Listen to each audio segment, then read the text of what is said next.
Hi, and welcome back to Logarithm Security Spotlight. This series is designed to provide quick visibility and understanding into the ways you can leverage the Logarithm platform against a variety of threats. Today's Spotlight is a quick overview on RDP and ways attackers can leverage it to breach vulnerable networks. Remote Desktop Protocol, or RDP, is a secure communications protocol developed by Microsoft that enables users to interact remotely with a desktop computer. There are a number of different protocols that can be used to buy remote desktop software, but RDP is by far the most common. RDP session hijacking involves an adversary stealing a legitimate user's remote session. Typically, users receive notifications when such attempts are made. However, if an attacker has system-level permissions, they can hijack a session without requiring credentials or prompting the user. The attacker can achieve this remotely or locally, and the user sessions don't even have to be active to be vulnerable. The problem is then compounded by techniques that attackers use to hide this clearly malicious intent inside of legitimate traffic.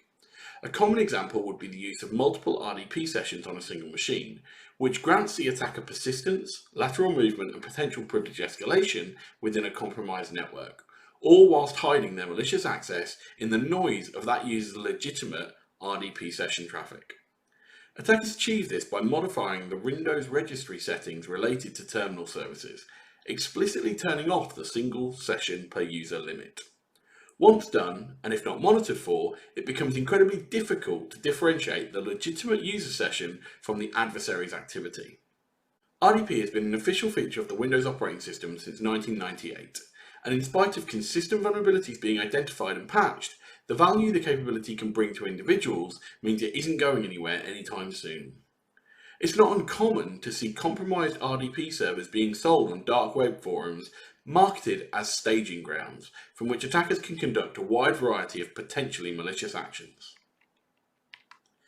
Because of the business-critical nature of RDP to many organisations, security teams should first review the mitigation suggested by MITRE that will hopefully provide a level of initial protection against potential exploitation.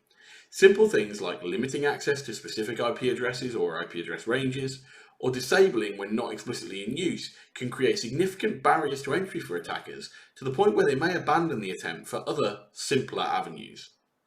When monitoring for the implementation of multiple RDP sessions though, there are a couple of specific commands an attacker can run which disables the single session limitation within the Microsoft registry. The rules here are built for both Logarithm Sim and Axon, and are designed to specifically look for those commands as an early warning system that a machine is vulnerable to this particular type of misuse. Whilst this kind of alert may flag up ignorant rather than malicious users in some instances, understanding that a machine is vulnerable and mitigating that risk is important regardless of the intent of the command's author. If you want more information about how to enable these rules within your Logarithm deployment, the link in the description will take you to our community page where you can read more about the rules, download them and then import them into your platform. Alternatively, please reach out to your aligned sales engineer or co-pilot and they'll be happy to assist you. Finally, we've also provided links to useful blogs and other videos that outline various things discussed in this video in more detail should you want to continue your reading. Thank you for taking the time to listen. Please check back next week, same time, for another of Logarithm's Security Spotlights.